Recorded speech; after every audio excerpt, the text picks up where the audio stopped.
महापुरुष हमें खूब खूब समझाने की कह रहे हैं, लेकिन आज धर्म के पीछे क्या संसार में हो रहा है। कहा है धर्म धर्म सब जगत बखाना, अधर्म का मर्म कोई बिरले जाना। आज धर्म के नाम पर कोलाहल मचा हुआ है, अशांति फैली हुई, मार काट की नौबत आ रही धर्म के नाम पर। जबकि महापुरुषों के वाणियों से पता चलता है, महापुरुष हमें खूब खोल खोल करके समझा रहे धर्म के विषय में, लेकिन आज हम जबरदस्ती धर्म के नाम पर एक बहुत बड़ा षड्यंत्र खड़ा कर दिया है। समझ में नहीं आता है। महापुरुष हमें खूब समझाया है। गोस्वामी तुलसीदास जी ने, कबीर साहब और जितने महापुरुष हैं सब धर्म के बारे में खूब खोल करके बताया है, लेकिन आज हम ना समझी में आकर के एक दूसरे के खून के प्यासे बने। कबीर साहब ने अपनी वाणी में कहा है, धर्म न हिंदू बौद्ध है, धर्म न मुस्लिम जैन, धर्म चित्त की शुद्धता, सदा सुख और चैन। क्या बात कह रहे हैं, यह है धर्म। हिंदू कोई धर्म नहीं है, इस्लाम कोई धर्म नहीं है, जैन कोई धर्म नहीं है, बौद्ध कोई धर्म नहीं। कबीर साहब कह रहे हैं धर्म चित्त की शुद्धता, सदा सुख और चैन। गोस्वामी तुलसीदास जी ने और बड़ा खोल करके ऐसी ऐसी बात कह दिया है। गोस्वामी तुलसी की सुन के हम हैरान हो जाते हैं। और हमारा पूरा भारतवर्ष रामायण का पुजारी है। भारतवर्ष ही नहीं, देश विदेश में भी रामायण लोग पढ़ रहे हैं। गोस्वामी तुलसीदास जी ने धर्म के विषय में इतना खोल खोल करके बता दिया है, लेकिन फिर भी हमारी समझ में नहीं आता। गोस्वामी तुलसीदास जी ने धर्म की ऐसी परिभाषा बताई है कि सुन के रोंगटे खड़े हो जाते, लेकिन फिर भी हमारे समझ में नहीं आता। उन्होंने कहा है जो परमात्मा की भक्ति करता है वही सर्वज्ञ है। ध्यान देना, सुनने वाली बात है। जो परमात्मा की भक्ति करता है वही सर्वज्ञ है, वो सबसे बड़ा गुणी है। जो परमात्मा की भक्ति करता है वो सबसे बड़ा ज्ञाता है। और इस धरती में सबसे बड़ा पंडित भी है और दाता भी है। धर्म की परिभाषा बता रहे हैं।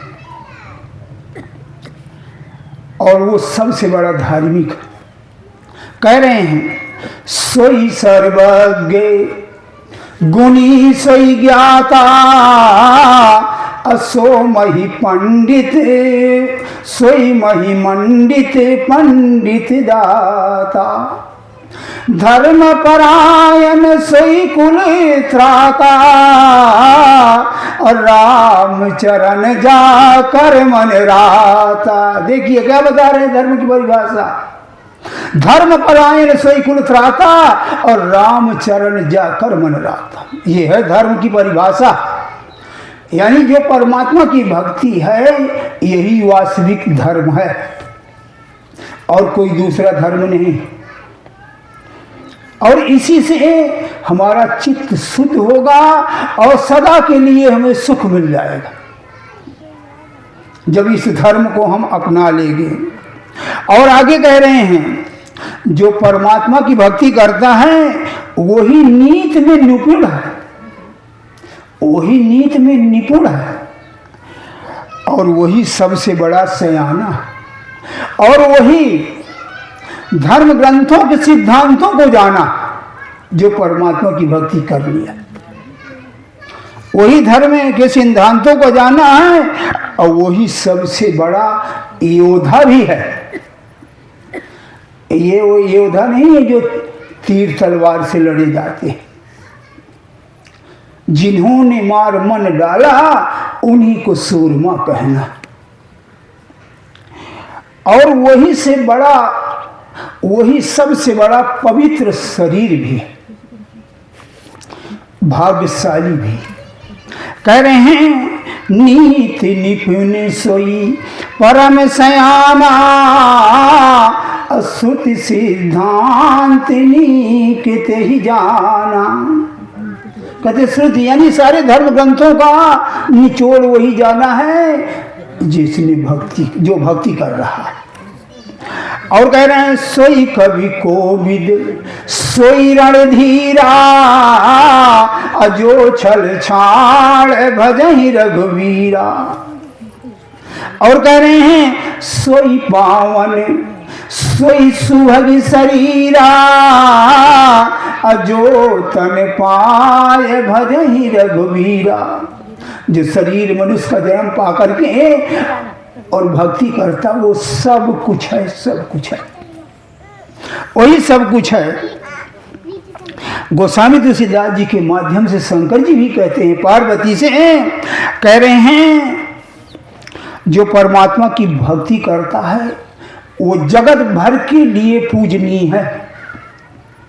कहते हैं जगत भर के लिए वो पूजनीय है जो परमात्मा की भक्ति करता है। शंकर जी गोस्वामी तुलसीदास जी के माध्यम से शंकर जी पार्वती से कह रहे हैं सोई कुल धन्य उमा सुने, सोई कुल धन्य उमा सुनु, जगत पूज सुपनीत, श्री रघुवीर परायण, जहि नर उपज विनीत। कहते जिसके हृदय में परमात्मा की भक्ति प्रकट हो गई है वो जगत भर के लिए पूज। और कह रहे हैं अपना अनुभव भी बता रहे हैं, उमा कहूँ मैं अनुभव अपना, और सत्य हरि भजन जगत सब सपना। अगर सत्य है तो ये जब सत्य अगर है तो परमात्मा की भक्ति, और ये सारा जगत मिथ्या है, सारा जगत ये स्वप्न है।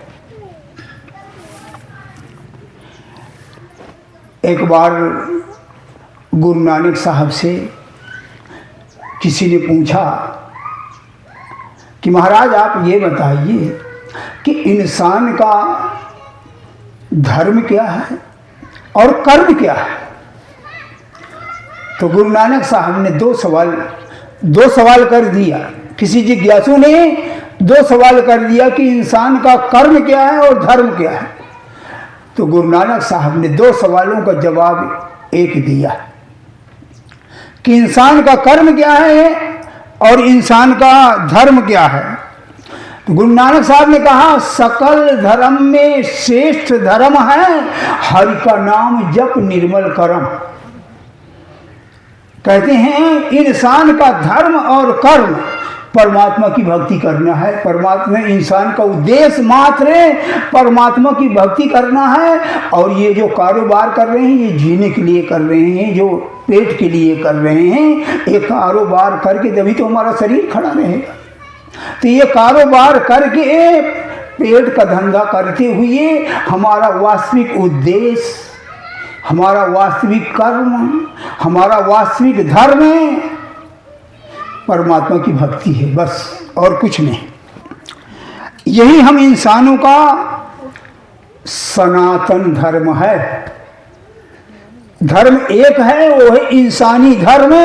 और इंसानी धर्म में यही आता है कि परमात्मा की भक्ति करना, बस और कुछ नहीं। कृष्ण भगवान 5000 साल पहले गीता के माध्यम से हमें सिर्फ एक ही निचोड़ बताया, उन्होंने बताया है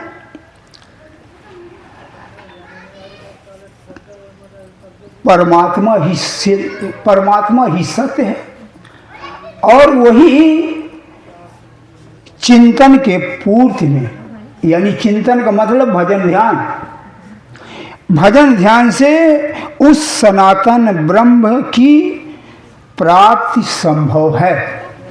और ये जितने भी देवी देवताओं की भक्ति है, ये सब मूढ़ बुद्धि की देन है, ये कृष्ण जी कहते हैं गीता के माध्यम से।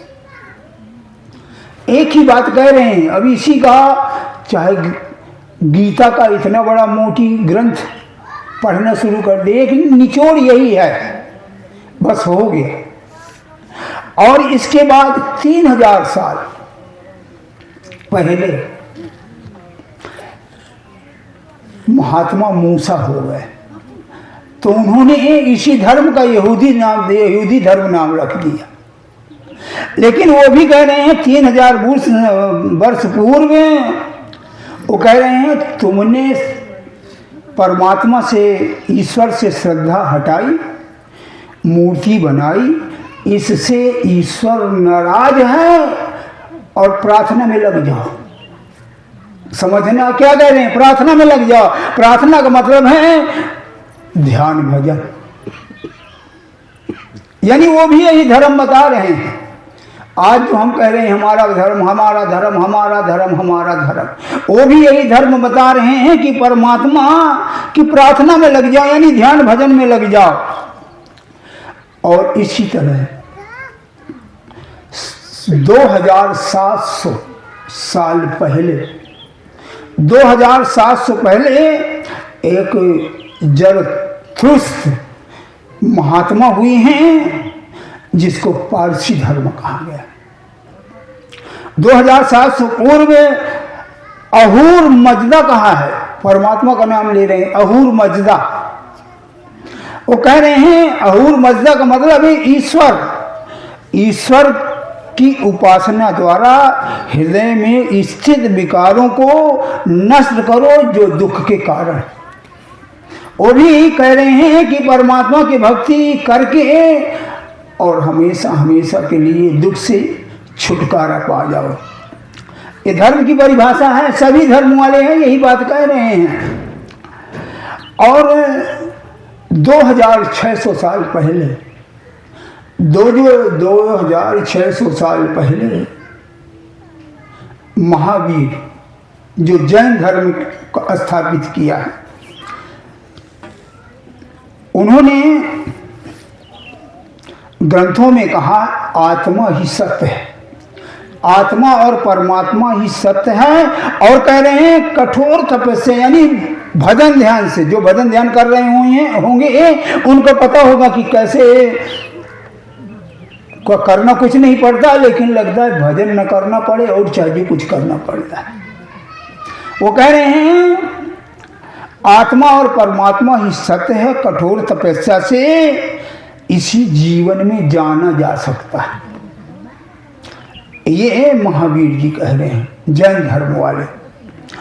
और 2500 साल पूर्व बुद्ध जी हैं, उन्होंने निब्बाण सूत ग्रंथ में बुद्ध जी ने कहा है कि मैंने उस अविनाशी पद को प्राप्त किया।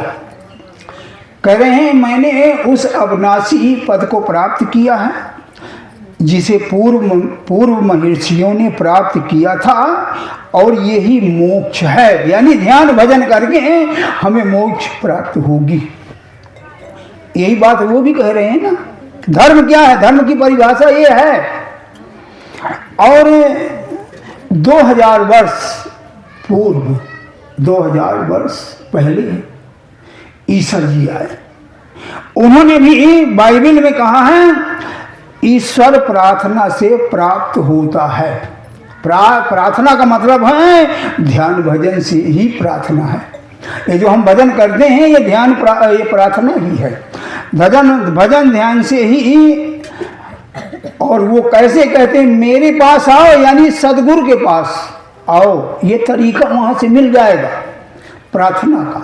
और प्रार्थना कीजिए इसलिए कि ईश्वर के तुम पुत्र कहलाओ।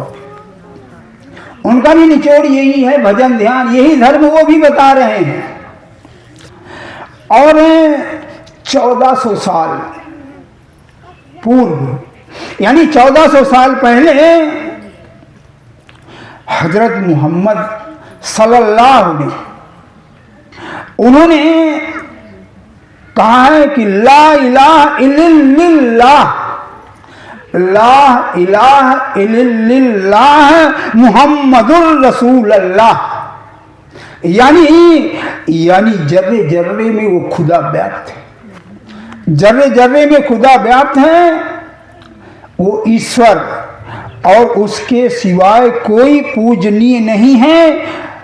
और मोहम्मद साहब उस खुदा के, उस अल्लाह के, उस ईश्वर के संदेश वाहक हैं।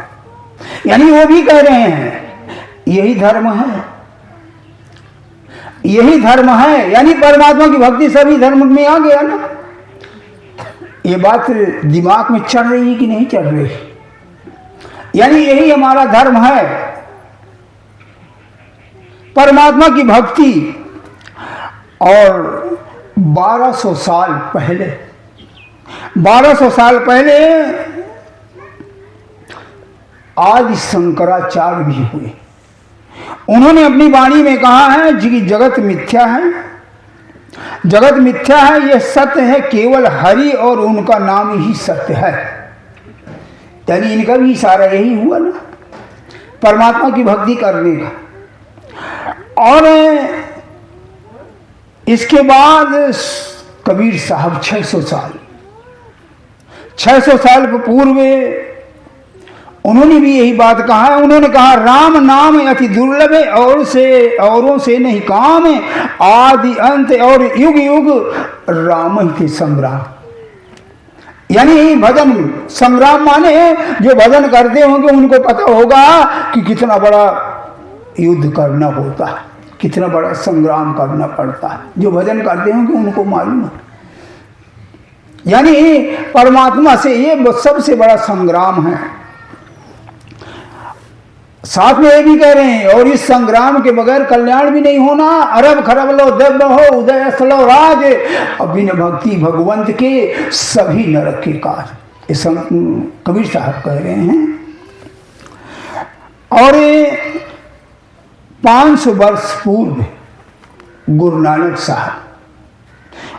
साहब उन्होंने अपने वाणी में कहा एक ओंकार सदगुरु प्रसाद। एक ओंकार सदगुरु प्रसाद, एक ओंकार ही सत्य है, पर वो सदगुरु की कृपा, यानी सदगुरु का प्रसाद है, सदगुरु के द्वारा। समझ गए होंगे। और 200 साल पहले पूर्व में दयानंद जी कह रहे हैं अजर अमर अविनाशी कि यानी एक ही परमात्मा की उपासना करो, एक ही परमात्मा की। और इसके लिए कई जगह गोस्वामी तुलसीदास जी कह रहे हैं नाम ही केवल, कलमे केवल नाम धारा, सुबह सुबह निरत रहे, पर कुछ करने की जरूरत ही नहीं। साधुबाई कह रहे हैं यज्ञदान तीर्थ करे, पूजा भांति अनेक, मुक्ति न पावे सहजिया बिना भक्ति हर एक। यानी एक परमात्मा। सभी धर्मों को यही इशारा है और वास्तविक धर्म यही है, लेकिन ना समझी के कारण हम अपने मन का अर्थ लगा करके और धर्म के नाम पर गुमराह हो रहे हैं, धर्म के नाम पर गुमराह हो रहे हैं। आज संसार में यही खेल हो रहा है। जो पहुंचे हुए महात्मा हैं, सभी की बात एक ही आ गई ना, सभी एक ही बात कह रहे हैं, चाहे वो यहूदी धर्म हो, चाहे जैन धर्म हो, चाहे इस्लाम धर्म हो, चाहे बौद्ध धर्म हो, चाहे हिंदू धर्म, सभी एक ही बात कह रहे हैं।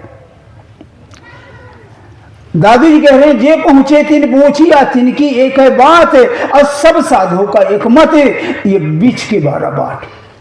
जो पहुंचे हुए महात्मा हैं सभी ने एक ही बात कहा, सभी ने एक ही बात कहा है, लेकिन न समझी की वजह से आज कितना बड़ा संग्राम हो रहा, कितना बड़ा युद्ध छिड़ा हुआ।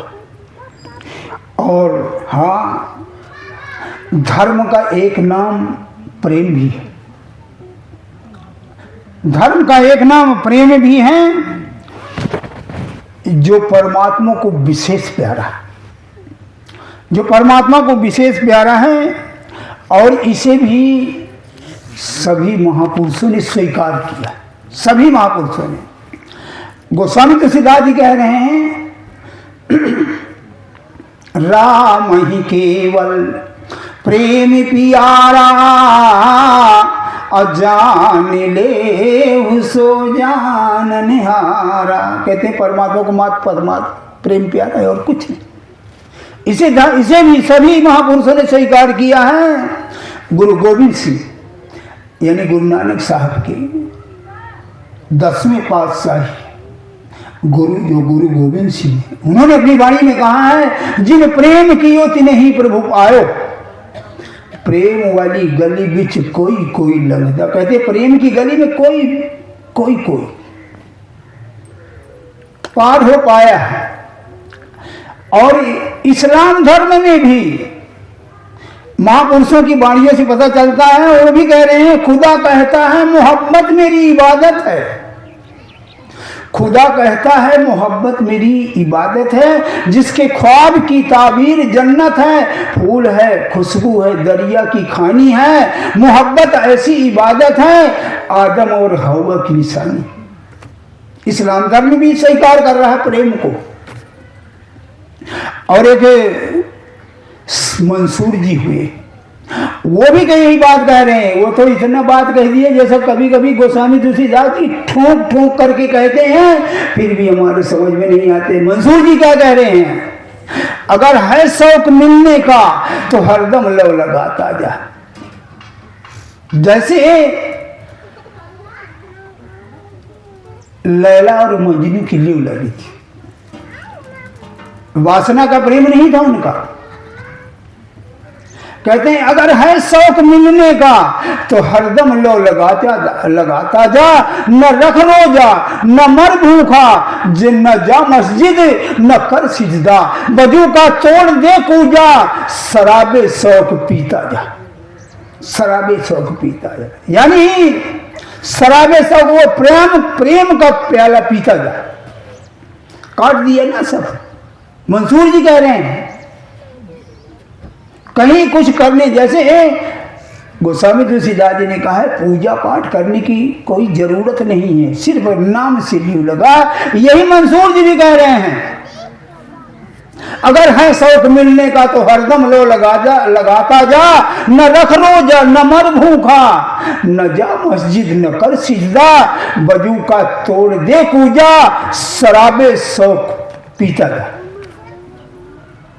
कहने का भाव जितने पहुंचे हुए महात्मा हैं उन्होंने सब एक ही बात कहा है, एक ही बात कहा है। और ईसा मसीह भी कहा लव इज गॉड।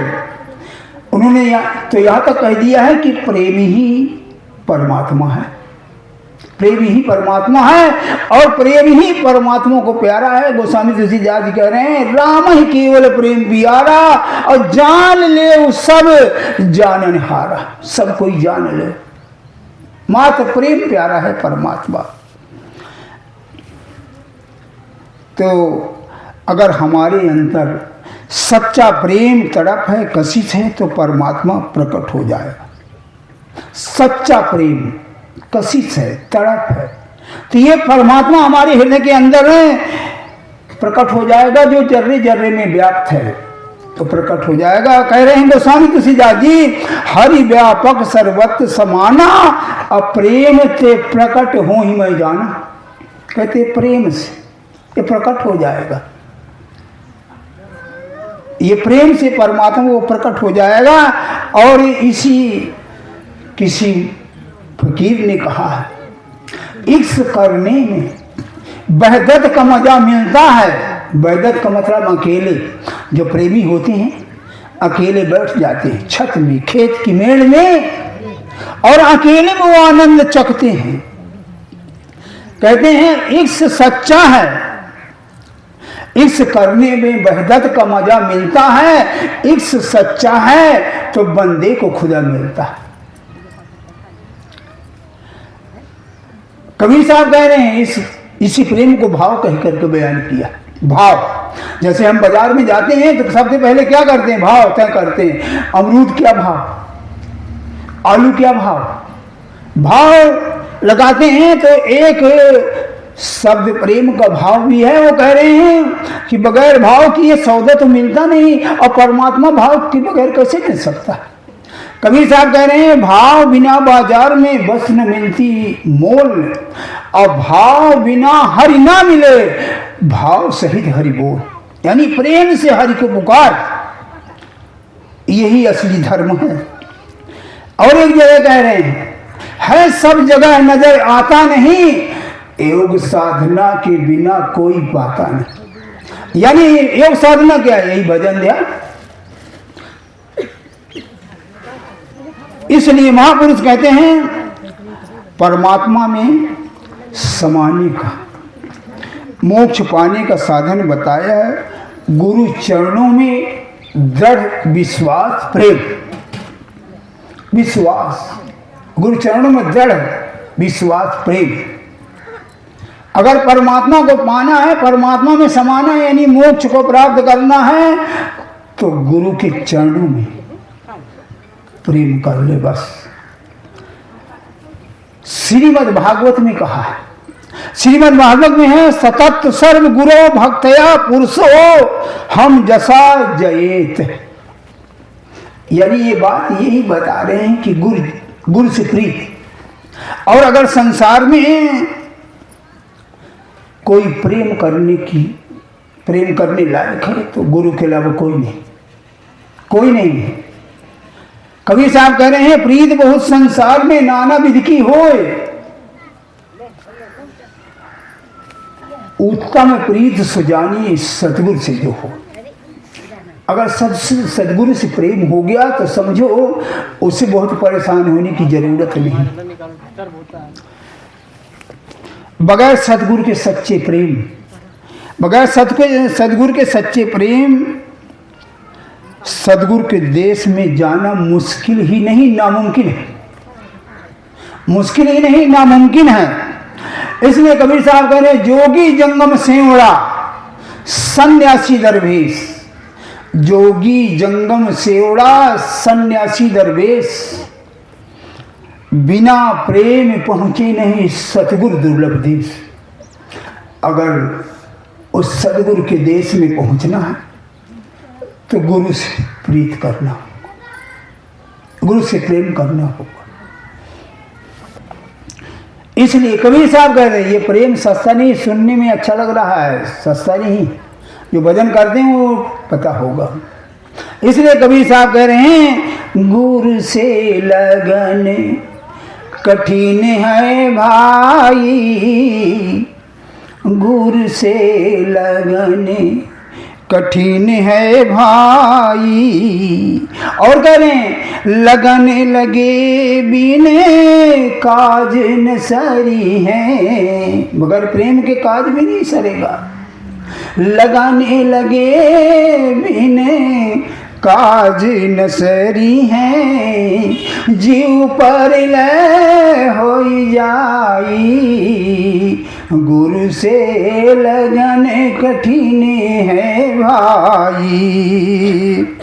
उदाहरण भी दे रहे हैं साथ साथ। मृगा होता, मृगा आवाज का, सुरीली आवाज, यानी कोई बीन हो, बंजो हो, डफली हो, ढोलक हो, तो मृगा के जंगल में जाके बजाने लग जाओ उस बीना को, तो ये नहीं देखता है, वो उस शब्द में पागल हो जाता है। कहते हैं मृगा उसका प्रेमी है शब्द का, सुरीली आवाज का। जब कोई शिकारी पकड़ता है तो वो जंगल में बीड़ा बजाता है, और जैसे बीड़ा की आवाज मृगा सुनता है तो शिकारी के बहेलिया के कंधे में अपना सिर रख देता, वो मस्त हो जाता है, मरने के लिए नहीं डरता है। कहते हैं मृगा नाद शब्द का भेदी, शब्द सुनाने को जाई, सोई शब्द सुनी प्राण देते हैं। कहते हैं अपना प्राण त्याग देगा। सोई शब्द सुने प्राणी देते हैं, तनिक न मन में डेराई, गुरु से लगाने कठिन है भाई। आगे कह रहे हैं पुराने जमाने में जब जिसका पति मर जाता था तो उसे चिता में सती हो जाती थी, सीता हो जाती है, सती हो जाती है। इसका उदाहरण दे करके कह रहे हैं कि जैसे सती जो होती है वो चिता में जाके बैठ जाती, आग को डर भी नहीं लग रहा उसे। कह रहे हैं तज धन ध्यान सती हो निकली, सत्य करन को जाई, तज धन धाम सती हो निकली। वो नहीं देखती कि मेरा लड़का बच्चा, मेरा मकान दुकान महल अटारी का क्या होगा। तज धन धाम सती हो निकली, सत्य करन को जाई, पावक देख डरे नहीं मन में, कूद पड़े सरनाई, गुरु से लगने कठिन है भाई। और एक उदाहरण दे रहे हैं स्वाति के बूंद का, स्वाति का बूंद का पपीहा का। स्वाति का बूंद सिर्फ पपीहा स्वाति के बूंद प्यारा है, उसी से उसकी प्यास मिटती। चाहे जितना बढ़िया तालाब हो, चाहे गंगा हो, चाहे सरोवर है, लेकिन वो जब पानी पिएगा तो मात्र स्वाति के बूंद को पिएगा। एक बार एक शिकारी पपीहे को तीर चला दिया, जख्म हो गया और वो उड़ रहा था गंगा के ऊपर, गंगा के ऊपर उड़ रहा था,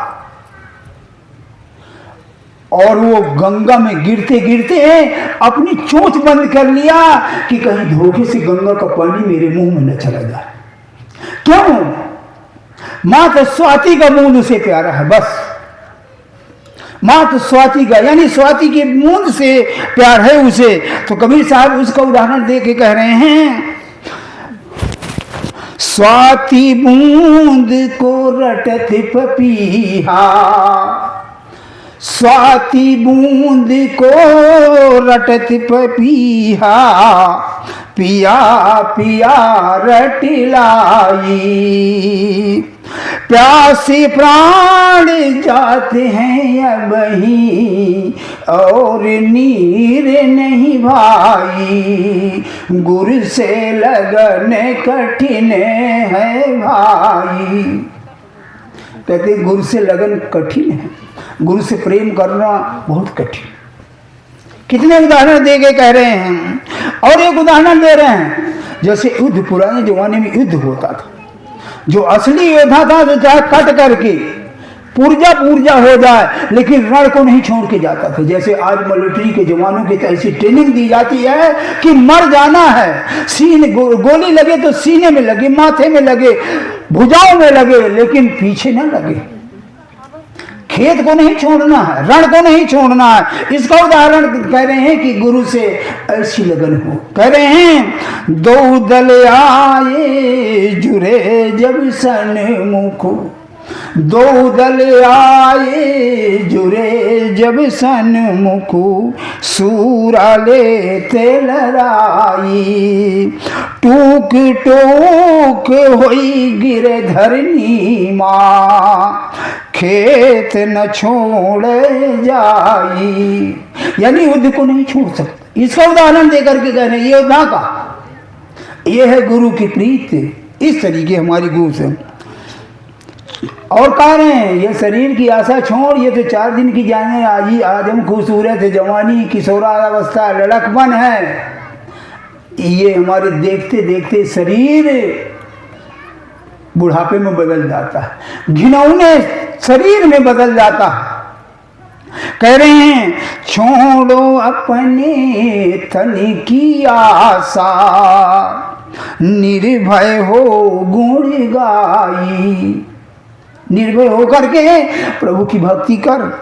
कहे कबीर ऐसी लिउलावे, सहज मिले गुरु आई, गुरु से लगन कठिन है भाई। ये बात बता रहे हैं कबीर साहब। और इसी को धर्म भी मान लीजिए, गुरु से प्रेम करने का, गुरु का शिष्य बनना बहुत ऊंची बात है, बहुत ऊंची बात। गुरु का शिष्य कोई बिरला बन पाता, गुरु का शिष्य कोई बिरला बन पाता।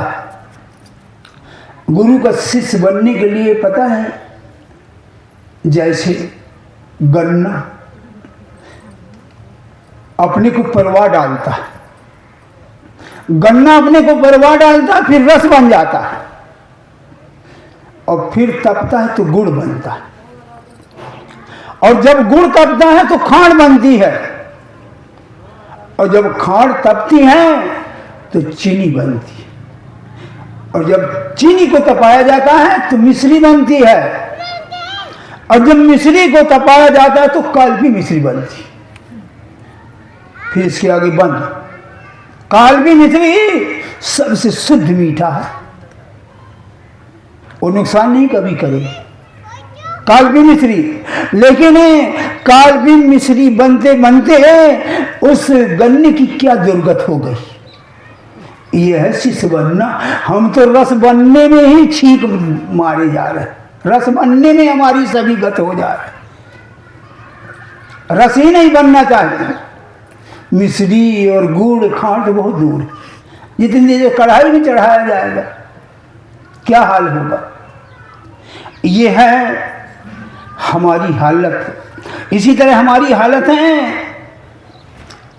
दिखावटी हम गुरु के शिष्य, दिखावटी हम गुरु के शिष्य हैं, अंदर हम मन के चेला, अंदर हम मन के शिष्य हैं।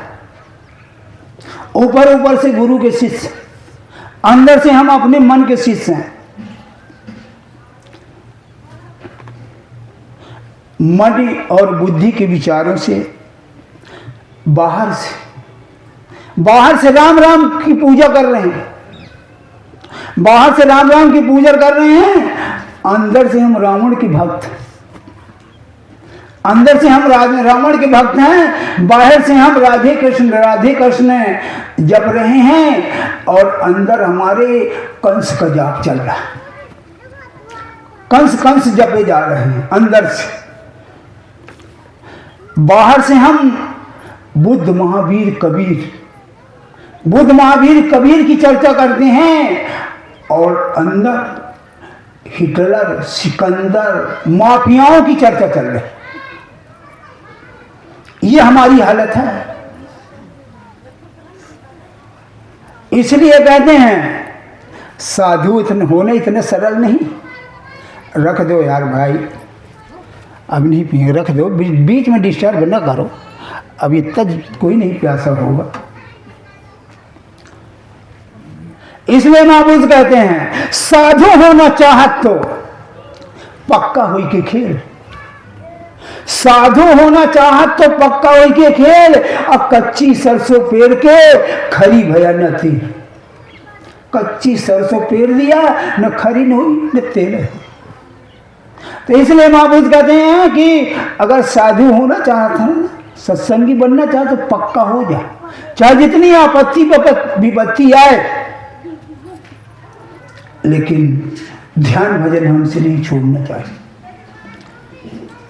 आज धर्म के नाम पर संसार में विस्फोट हो रहा है, धर्म के नाम पर आज संसार में विस्फोट हो रहा है, कोलाहल मचा हुआ है, मार काट तो तुले हुए। इसका कारण मात्र महापुरुषों की वाणियों का अर्थ का अनर्गल अर्थ लगा लेते हैं। ये मेरे अंदर विचार चला करते हैं तो मैं इनको नोट कर लेता हूँ। अब बीच बीच में क्या करता हूँ, अगर कोई महापुरुष की वाणी याद आ गई तो उसको पिरो देता हूँ तो वो थोड़ा सा मजबूत बन जाता है। तो जब कभी मेरे अंदर विचार चलते हैं तो उसे मैं नोट करना शुरू कर देता हूँ। कभी कभी किसी सत्संगी से पूछ लेता हूँ क्योंकि पढ़े लिखे न होने के कारण अक्षरों का ज्ञान नहीं रहता, तो मैं सोचने लगता हूँ यार कहीं ये तो बताओ। और किसी से अगर मैं पूछने लगा तो वो मुझे समझाने शुरू कर देता। वो सोचता है गुरुजी तो आज पूछने लगे हैं तो वो मुझे बहुत ज़्यादा समझाना शुरू कर देगा। तो मैं सोचता हूँ कि यार मैं क्या पूछ रहा था और ये समझाने ही लगा मुझे। तो ये महापुरुषों की वाणियों का अर्थ का अनर्थ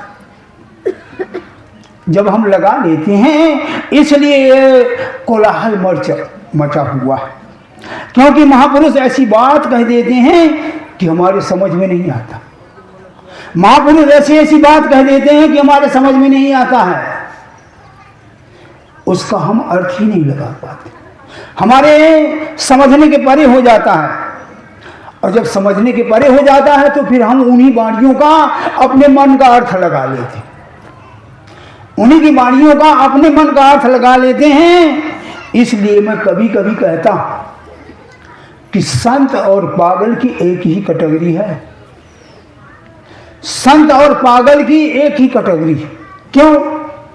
संत इतनी नीची बात कह देता है कि वो समझ में नहीं आता। पागल कहेगा आज मेरा हेलीकॉप्टर आ रहा है। पागल जहां भी खड़ा होगा कहेगा वो मेरे हेलीकॉप्टर आ रहा है, और किसी कीड़े की तरफ इशारा करेगा और कहेगा वाह भाई वाह शाबाश ये है मेरा घोड़ा, कीड़े को पकड़। कभी कहेगा यहां से रेलवे लाइन निकलवा रहा हूं, कभी कहेगा आज मैं पुल का उद्घाटन करने जा रहा हूं, पुल का निर्माण होने जा रहा है। बात समझ में नहीं आती, इतनी वो नीची बात होती है कि वो समझ के परे होता है। इसी तरह संत भी वो इतनी ऊंची बात कह देते, संत इतनी ऊंची बात कह देते हैं कि वो समझ के परे हो जाता है, समझ के परे ही हो जाता है। उदाहरण समझने के लिए गोस्वामी तुलसीदास जी ने श्री रामचरितमानस में कहा। गोस्वामी तुलसीदास जी ने श्री रामचरितमानस में कहा, पूजो विप्रशील गुणहीना और शूद्र न गुण गण ज्ञान प्रवीणा। अब सोच लो कितनी ऊंची बात कह दी। गोस्वामी तुलसीदास जी ने इतनी ऊंची बात कह दिया है कि हमारे समझ के परे हो गए। और आज इसी चौपाई का अर्थ का अनर्थ लगा जा रहा है। इसी चौपाई का अर्थ का अनर्थ लगा करके हम एक दूसरे को गुमराह कर रहे हैं। पूजो विप्रशील गुणहीना अशूद्र न गुण गण ज्ञान प्रवीणा। अब यहां हम संसारी जात से अर्थ लगाते हैं। विचार करने वाली बात है।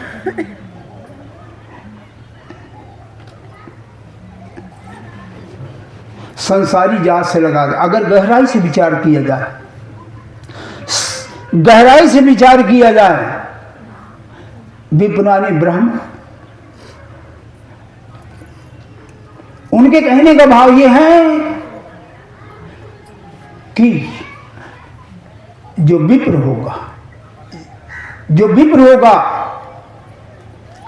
वो गुण से हीन नहीं हो सकता, और जो अगर गुणों से हीन है वो विप्र हो ही नहीं सकता। और जो शूद्र होगा वो गुण से कभी प्रवीण हो ही नहीं सकता। बात समझने वाली है। जो ब्राह्मण होगा वो गुणों से हीन नहीं हो सकता, और जो ब्राह्मण होगा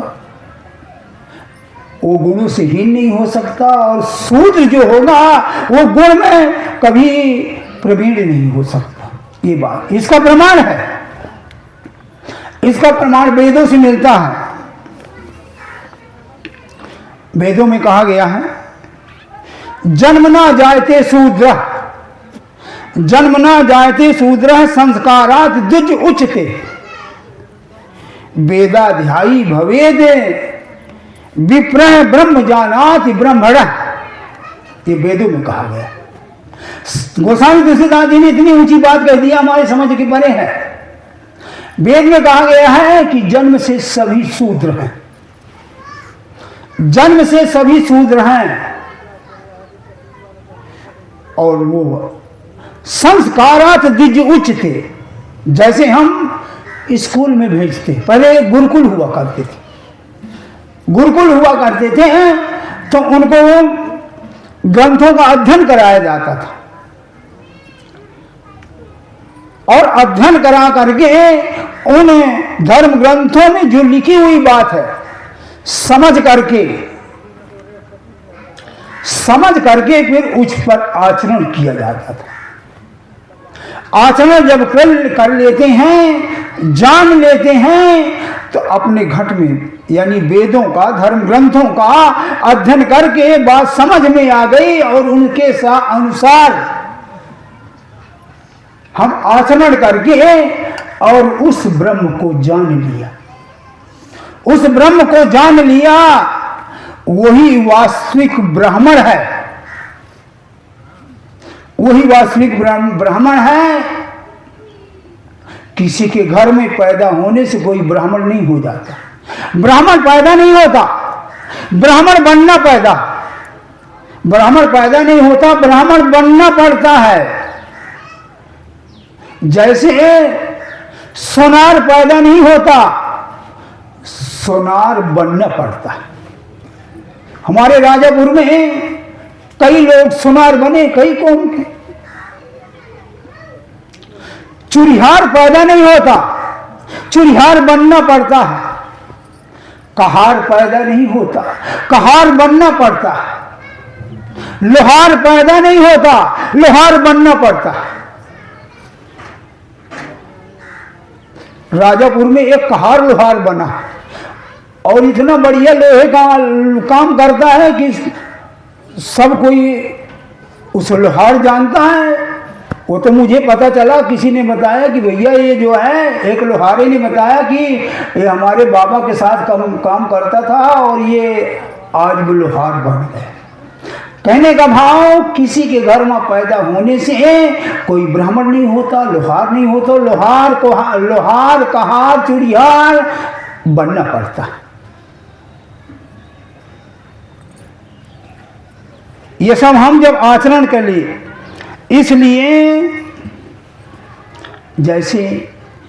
मैं कहता हूं कि महापुरुषों वाणियों का अर्थ का अनर्थ जब हम लगाएंगे तो हमारे संसार में हलचल मच जाएगी। इसलिए महापुरुषों के वाणियों का मर्म जानी, बस अर्थ का अनर्थ जब लगाएंगे तो हमें धोखा मिलेगा, हम परेशान हो जाएंगे, पूरे संसार में लूट घटोट मार काट मट जाएगी। जैसे उदाहरण समझने के लिए, एक बार एक आदमी था, कई बार मैं सुना भी चुका, आप सुन भी चुके हैं। एक बार एक आदमी था, बहुत अच्छा काम था उसका, तो उसने अपने लड़के से कहा, मैं तुझे हमेशा अमीर बना रहने का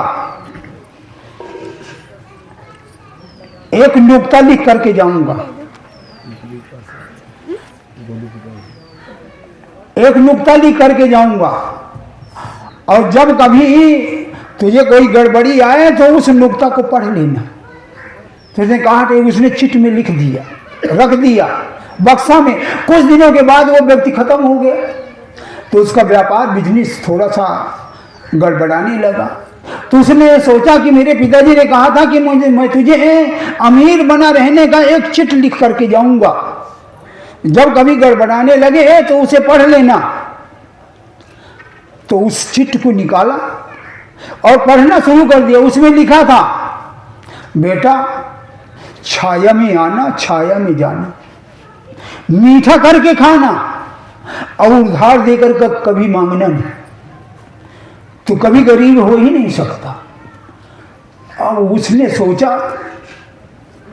हमारे जैसे अर्थ लगा लिया, जैसे हम रामायण में अर्थ लगाते हैं, पूजो विप्रशील गुणहीना शूद्र में गुणगण ज्ञान प्रवीणा, यही संसारी अर्थ है, संसारी भाव उसने लगा लिया कि अरे मेरे पिताजी ने कहा है।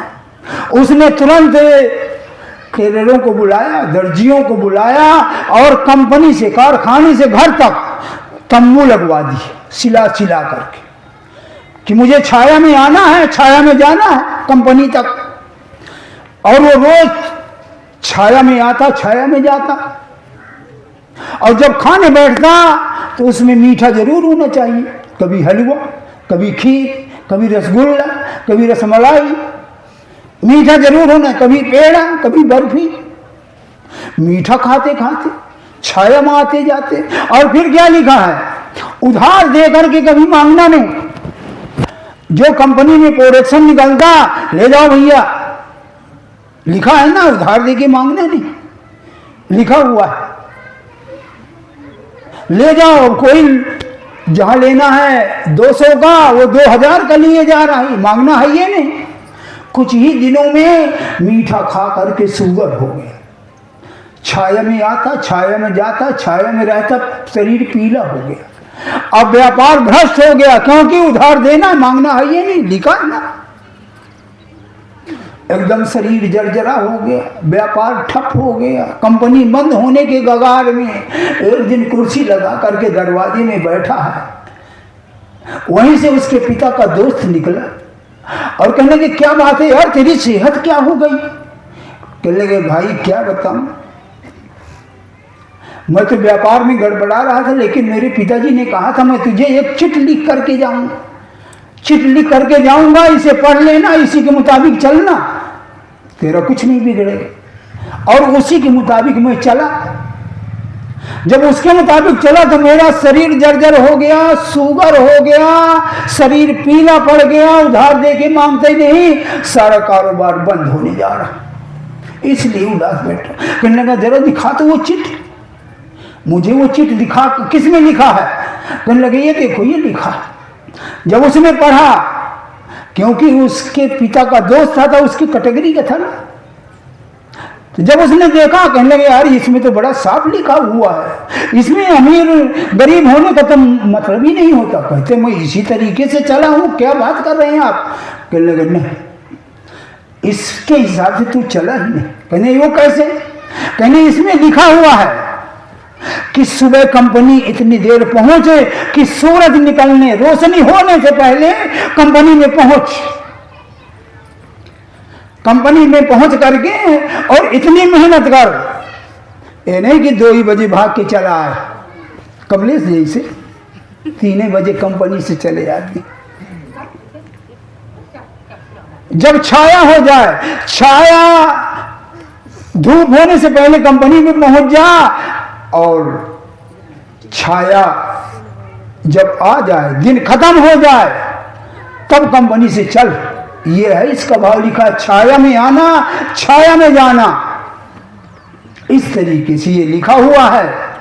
क्योंकि जो जब तक तू कंपनी में रहेगा अच्छा खासा प्रोडक्शन निकलेगा, और जो इसमें लिखा हुआ है मीठा करके खाना, इतनी मेहनत करेगा, और जो भी तुझे इसमें मुनाफा हो उसी में संतोष करना, यही है मीठा करके खाना। और तू हलवा रसगुल्ला खीर ही बना के खाने लग। और इसमें लिखा उधार दे करके कभी मांगना ही नहीं। उधार दे के, उधार किसको दे के? पूरा लिखा पढ़ी से, या कोई उसका सोना जेवरात, हीरे जेवरात गिरवी रख करके तब उसे दे उधार, उसे चिंता बनी रहेगी, क्योंकि पूरा लिखा पढ़ी है ना। अगर लिखा पढ़ी को वो टाल मटोल करेगा तो तू नालिश कर देगा, वो देगा, चिंता तुझे नहीं रहेगी, उसी रहेगी कि मुझे उधार देना है। इसमें ये लिखा हुआ है। तब जाकर के उसके ठिकाने बात आई, उसके ठिकाने और अकल में बात आ गई कि अरे मैं तो इसे का अर्थ ही उल्टा लगा रहा हूं। कहने का भाव ये है, कहने का भाव ये है इसी तरह हम महापुरुषों के तुकों को, चौपाइयों को, छंद को, दोहों को, कविता का अर्थ उल्टा पुल्टा लगा करके और हम बेसमझ तो हो ही रहे हैं, दूसरे को ना समझ बना रहे। एक और है उदाहरण समझने के लिए,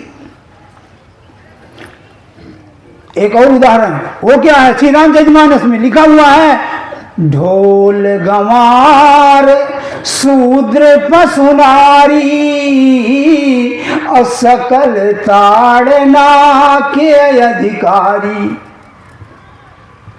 गोस्वामी तुलसीदास जी कह रहे हैं, ढोल गंवार शूद्र पशु नारी सकल ताड़ना के अधिकारी। अब सोच ले, इसका अर्थ क्या लगाया जा रहा है? एक शब्द के कई अर्थ होते हैं ना, एक शब्द के कई अर्थ होते हैं। यहां जो ताड़ना का शब्द है, ताड़ना के कई अर्थ होते हैं।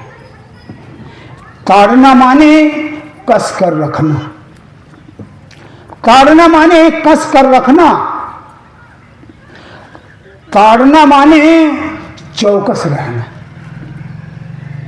ताड़ना माने कस कर रखना, ताड़ना माने चौकस रहना, ताड़ना माने सोच कमर समझ कर किसी बात को, किसी की बात को मानना, ये भी ताड़ना। ताड़ना माने संभल के सावधान रहना, ताड़ना माने विशेष ख्याल रखना। ये ताड़ना शब्द के अर्थ हैं। जैसे कहा है, ढोल को कस करके रखो, और चाहे जितना ढोल अच्छा है, अगर कसा हुआ नहीं है तो वो सही नहीं बोलेगा, चाहे जितना बढ़िया खूबसूरत हो, लेकिन अगर वो ढीला है, कसा हुआ नहीं है, तो वो बेसुरी आवाज निकालेगा।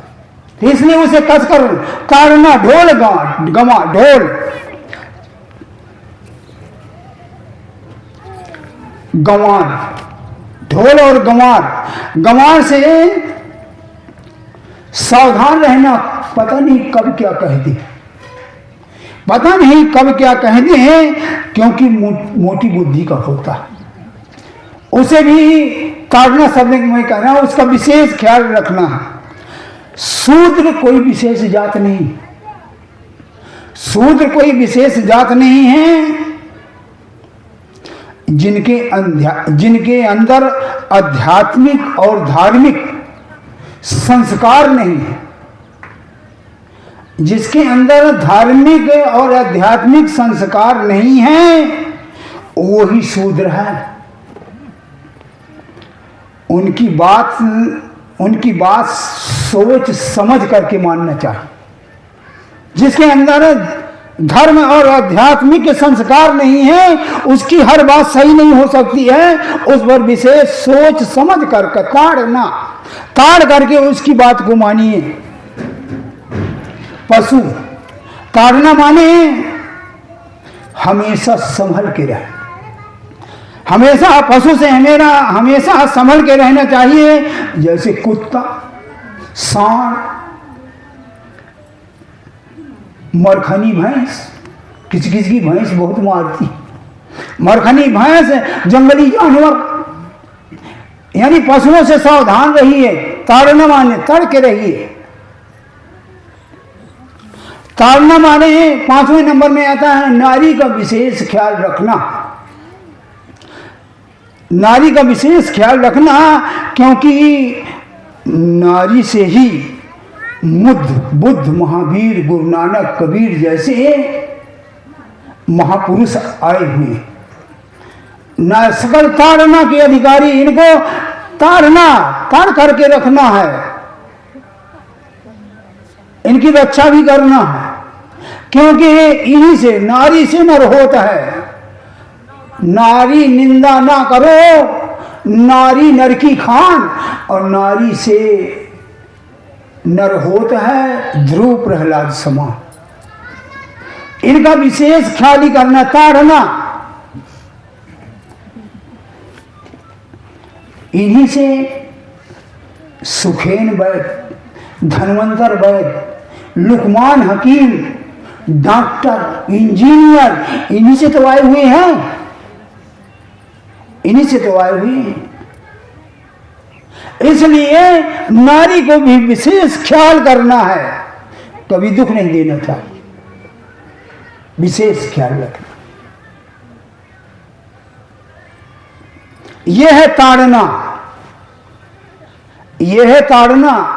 ये मेरे विचार हैं और ये मेरे, अब आप कहाँ तक समझते हैं या समझ में नहीं आता है। ये मेरे विचार में एक दिन चल रहा था तो मैंने यही एक आज पढ़े लिखे से लोगों से पूछा तो कहा है महाराज जी ये तो बात बहुत बड़ी है। तो ये ताड़ना का भाव है। एक शब्द के कई अर्थ होते हैं। जैसे नासमझी के कारण हम बेकार के वाद विवाद खड़ा कर देते हैं, बेकार के वाद विवाद। एक मिसाल है और समझने के लिए, एक सारंग शब्द आता है। सारंग शब्द के भी कई अर्थ होते हैं। सारंग मानी सर्प होता है, सारंग मानी मोर होता है, सारंग माने मेघ गर्जना होता है। बादल सारंग माने मेघ गर्जने यानी बादल घिराना, और सारंग माने मोर को बोलना भी होता है, और सारंग माने मेढक भी होता है, सारंग माने पानी भी होता है। किसी कवि ने कहा उदाहरण के रूप में कि एक बार एक मोर यानी सारंग एक सर्प को पकड़ लिया, सारंग वो भी है, और उसी दरमियान में मेघ घिर आया, बादल घिर आया, और जब बादल घिर आता है गरजने लगता है तो मोर से बगैर बोले नहीं रहा जाता। और उसी दरमियान में सर्प को पकड़े हुए है मोर, सारंग को पकड़े हुए है, और सारंग घिर आया और उससे बगैर बोले नहीं रह जाता। अगर बोलता है तो वो जा रहा है, वो सारंग जा रहा है। तो उसने कहा है सारंग को गहो, सारंग घेरो आए। और सारंग जो सारंग करे यानी सारंग मोर अगर सारंग करे यानी बोलता है, बोलने के भी सारंग कहा है, तो सारंग मुखते जा।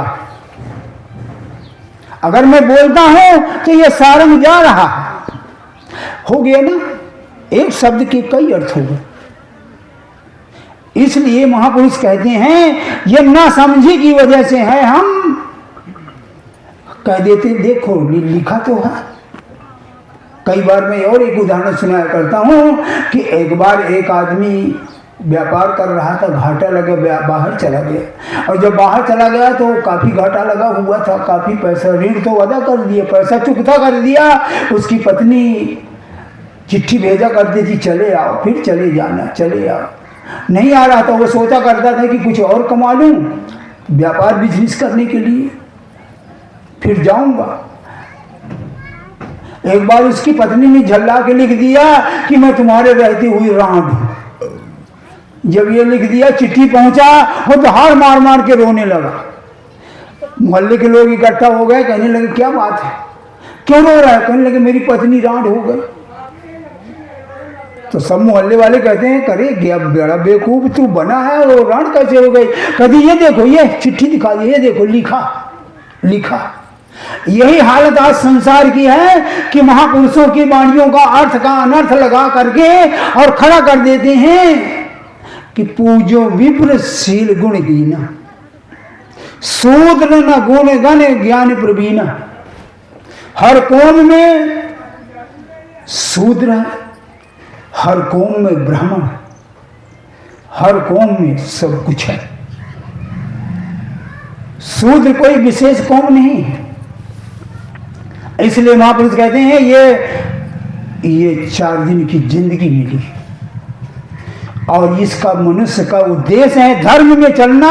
और अभी धर्म की परिभाषा आप सबने सुन लिया कि धर्म की परिभाषा क्या है। धर्म की परिभाषा मात्र यही भक्ति करना, थोड़े दिन के लिए चलो, कबीर साहब 2 लाइन की कविता में कहा, खेल ले नैहर नैहर दिनचारी, खेल ले वो नैहर दिनचारी। 4 दिन की जिंदगी है, ये नैहर है।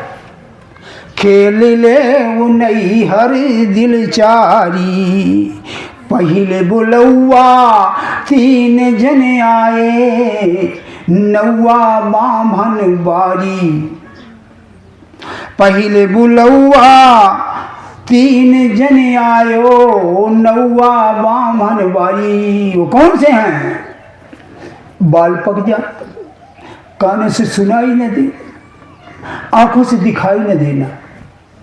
ये उसका बुलौआ है, ये उसका बुलौआ है। पहले बुलौआ 3 जन आयो, नौआ बामन बारी।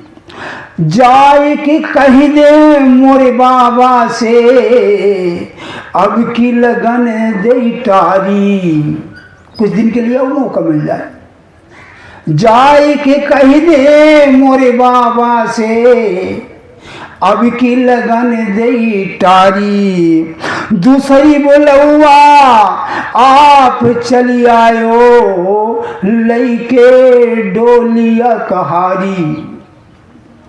दूसरे बुलौआ आप चली आयो, लइके डोलिया कहारी।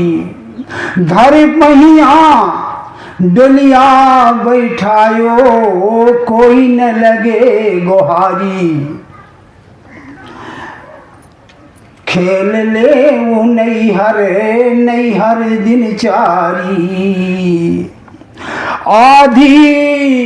आधी डगर जब चली लो, आधी डगर जब चली दुल्हनिया, आधी डगर जब चली दुल्हनिया, पीछे दिस निहारी।